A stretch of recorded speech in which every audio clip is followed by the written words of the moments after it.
Hi, welcome to One Word a Day. I'm Sophia, pilot into the universe of Chinese. Let's continue our exploration in three-character Chinese expressions in November. And today we're going to talk about 工业化, which is a very often heard concept in contemporary media reporting because this is the era we're living in, which is post-industrialization, or actually in my generation, it's probably the high time of the industrialization of China and urbanization together simultaneously, right? So 工业化 is industrialization. And because industrialization, obviously, it started from Britain, right? Started from this mass production of something. It's no longer cottage industry, a craftsman finish some product from beginning to the end. That people figure out better efficiency comes with a collaboration. Everybody specializes in one step, one or two steps, and then together they form a kind of assembly line. And all kinds of efficiency calculation and optimization comes with it, right? Along with technology, the tools to enable that, like a conveyor belt, all that. I've seen so many of those while I was working in China. So industrialization is Chinese response to this like new wave of producing goods in human societies.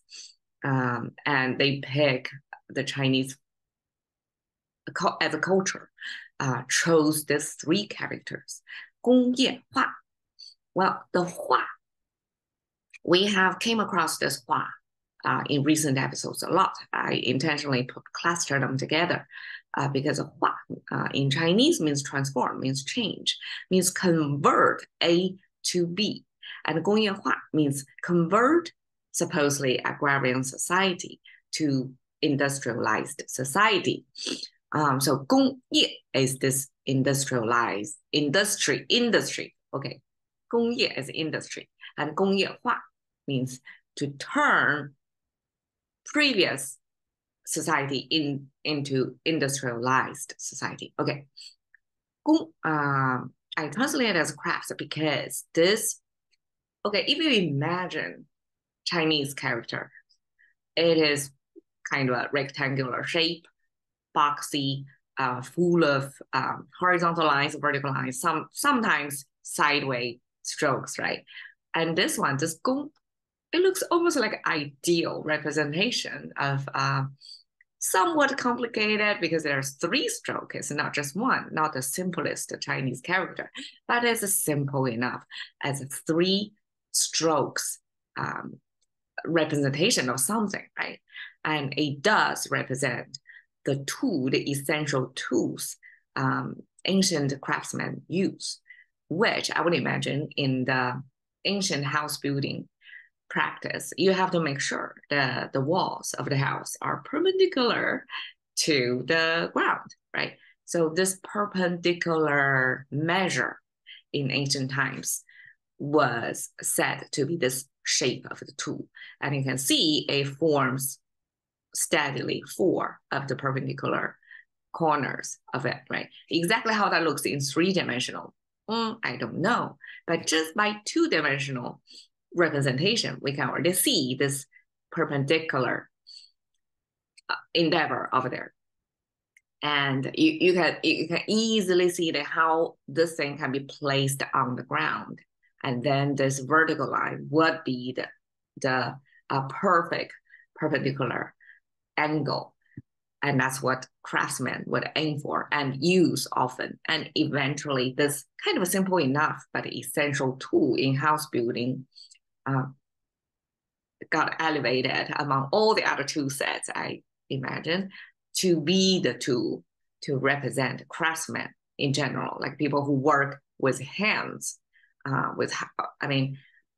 building, like making small tools or devices or utensils, that's one set of craftsmen. But making houses, construction, in contemporary word, development, real estate development, that sort of thing is like a bigger project, but it's still man-made. Humans have to build with their hands, right? So that kind of a big project, big human-made constructions, the tools used for that, then got picked for representing craftsmanship or man-made essence of this thing, either the thing or activity. You can use it in multiple ways. So in this context, 工业化, this 工 represent the whole craftsman, the man-made. And in today's world, we can envision it as like a building something with a lot of engineering in it. But of course, in ancient times, they have engineering as well, just not the way and form in our contemporary like this. Okay, so that's 工业. I translated as specialization because this came from an image of a very specialized kind of a tool. Because this tool, if you don't use for that exact purpose, it's useless. It cannot be repurposed for anything else. Therefore, it represents a very specialized tool. It's another tool, actually. Both of them are tools. So this tool was used to hand gongs or music discs. It's music instrument setup, kind of a frame. And I guess in contemporary orchestra, we can see the gongs, like a big metal disc thing hanging there. If you need a ultra deep vibration kind of sound, and then that's the thing. But ancient Chinese music, there was this actually bell shape music, like it's bells and then made into different sizes. Therefore, there are different pitches, right? And all of them need to hang up collectively together. It's not like as simple as a piano, like it's a genius invention of instrument that you just with your fingertips to key in to make the pitch, right? Everything is just on one tiny, well, it's pretty long string. But in this ancient music instrument, everything is elaborate. The gongs, not exactly gongs, the bells were in the bell shape, even if it can be flattened somehow, but it still is three-dimensional. It's not as spatially economical as a string as on the piano. So for the bells to gather together sequentially, and also not interrupting with each other, like they cannot touch each other, right? To mess up the sound. This special frame was used, which is a long horizontal beam, and then with dense notches along the way, so that every gong, not gong, actually, every bell, probably gong, who knows, right? It could be the gong shape as well as the bell shape. Anyways, this music, the vibration equipment are going to be hung in its notch. There's no traveling, no interacting with each other. Each one is a singly hand piece in the air. There's no interruption of the sound that way. And also it's in a certain order, cannot be messed up, right? So musicians, they can hit on the bell or the gong in the right position because they're definitely muscle memory. You will be so disoriented if you don't practice that long enough. So your body, your muscle will know where to hit for what pitch. Okay, so this describes exactly that. And how it's visualized? It's made with this horizontal line, and you can see the 4 notches upward facing vertical lines attached. That depicts the indentation on the beam. Okay, and the bottom is kind of a tree symbol, which got the canopies facing upward and the root of the tree going downward. And then there's one horizontal line. I think today, just a moment ago, one was staring down at this character because I really wanted to talk to me, try to grasp of why this is there is a horizontal line in there, because the regular tree symbol only have one canopy facing up, one root facing down, both convex, concave shape connected with the vertical line, right? And this second layer of convex shape, I would view it as kind of giving you the sense of it's a holder, it's a stand. So it gives you the structure of it's a holding structure, it's a frame. And then the rest of them is the wood. Wood we can understand because that's the material of this frame, wood frame made of. And then what is this horizontal line is about? Okay, finally it hit me today that this horizontal line is an indicator because Chinese, sometimes you see this shape is almost like a physical depiction of the, linguistic visual depiction of the physical world. So it's like 2D world trying to capture 3D objects. Sometimes Chinese characters don't have the exact, sometimes the strokes in Chinese characters is not a direct capture of something like visually touchable, tangible things in our 3D world. What they use, especially such horizontal lines, it uses as an indicator, which is kind of like an arrow pointing, because in this busy frame where our attention goes to, it's a communicator indicator showing to the viewer of this, like a visual viewer or the reader of the language, exactly what it means, where you put your attention on. So this indicator is drawing our attention to the trunk of the tree, because it's not on the canopy, it's not on the root. The middle connection vertical line is the tree trunk.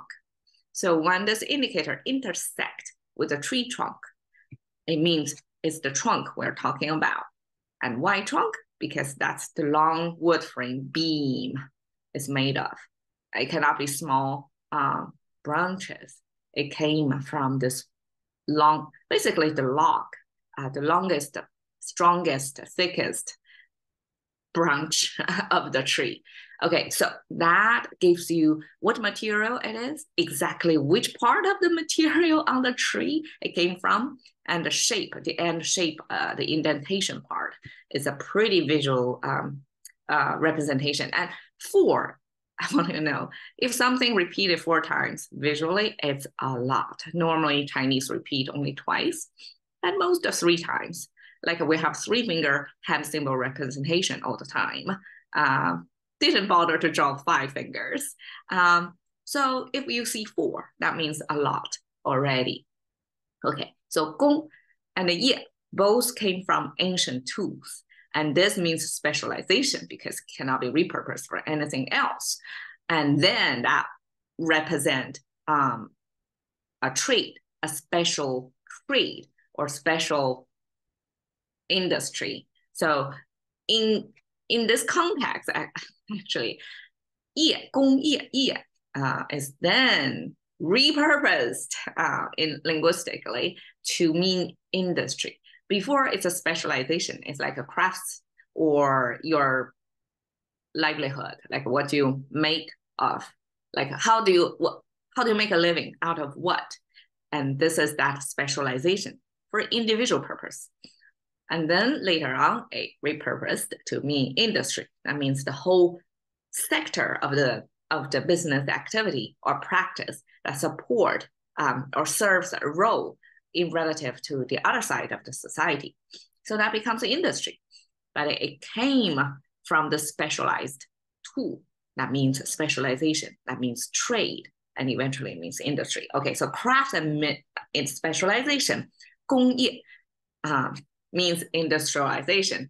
And I guess this house building probably was ancient times rocket science, because you build this huge architecture, and that's the probably most prestige craftsmanship for ancient society back then. And therefore it's kind of a high tech, I would imagine, for that era. And therefore, gong and ye pair together represent the industry. And hua means transform because it came from this this is the original written form, which is the side view human figure. And then it got flipped and a mirror image. Somehow you can see, right? The two structurally look the same, but this is the head of the person facing upward. This is downward facing. So that means over time, a change, a flipped. Therefore, this the fourth dimension was captured. This change over time was captured by this flipping, so that we can see the two states of existence. This A to B that looks like this now, shown on the same frame to mean from here to here, there is this time factor that things change. So that's the transform. So when we add transform at the very end of like a 工业 or anything else that you're going to see a few in the next few days, that means confirm something else to be industry, to be industrialized. Therefore, it is industrialized. Okay, I got a little bit windy for this episode, but I still want to talk a little bit about this quite popular, probably influential, and in a way realistic depicting of the early era of this industrialization happening in China. And this show was a 10-episode drama series played on CCTV, Central China TV, which means government, at least censor approved drama that shows this stories of how do you say it? Population, young workforce population who were not college educated, that came from countryside, come to towns that got investment, mostly foreign investment, because back then China itself doesn't have much money, doesn't have much savings. So foreign investments to build factories. In this drama in particular, these group of girls were working in a toy factory, and we all know, made in China, toy industry is a big part of it. And so they came from all over the place in China, from the countryside. And in Chinese, it's translated as, in Chinese originally it's called a 外来妹. Mei means sister, and 外来 means come from outside, means you're not local, means you're kind of alien in the sense of you're not originally coming from here, and you're a sister somewhere else. Therefore, there's no social network or root. There's really no safe net. Actually, you just rely on your health, your youth back then to work out to work in a factory and make save as much as possible before you retire. So that shows a whole generation of people's fate that came from countryside to support the industrialization process and this miracle of made in China era. So it's a group of women. A lot of them are women, of course. There are male workers as well, but women probably shows about girls together are more dramatic. Okay, and I want to compare it to almost 100 years ago. This novel, Sister Curry, is similar, depicting this industrialization process of how women find its way in this almost like a little bit alienating, because you're kind of being alienated from where you came from. And you move yourself to a new environment and everything looks so unfamiliar. Its logic was not the logic that were shown to your parents' generation. It's totally new to you. And you have to adapt to this new thing, this whole new environment, a new way of life. So I guess women in this industrialized or in this industrialization process have to somehow find their way, have to get reoriented. So I want to point out this interesting, almost 100-year apart industrialization processes in Britain. Wait, Sister Carrie is an American story. Okay, in America and then in China that happened. And this is kind of epitome the show that most representing the reality back then, the stories, the dramas back then. Of course, there are heartbreaks in it, and there are also triumphs in it. So that's the whole industrialization process in China. That's what we're talking about, 工业化 today. Catching to the currency of thinking by one more day ways of fixing that today.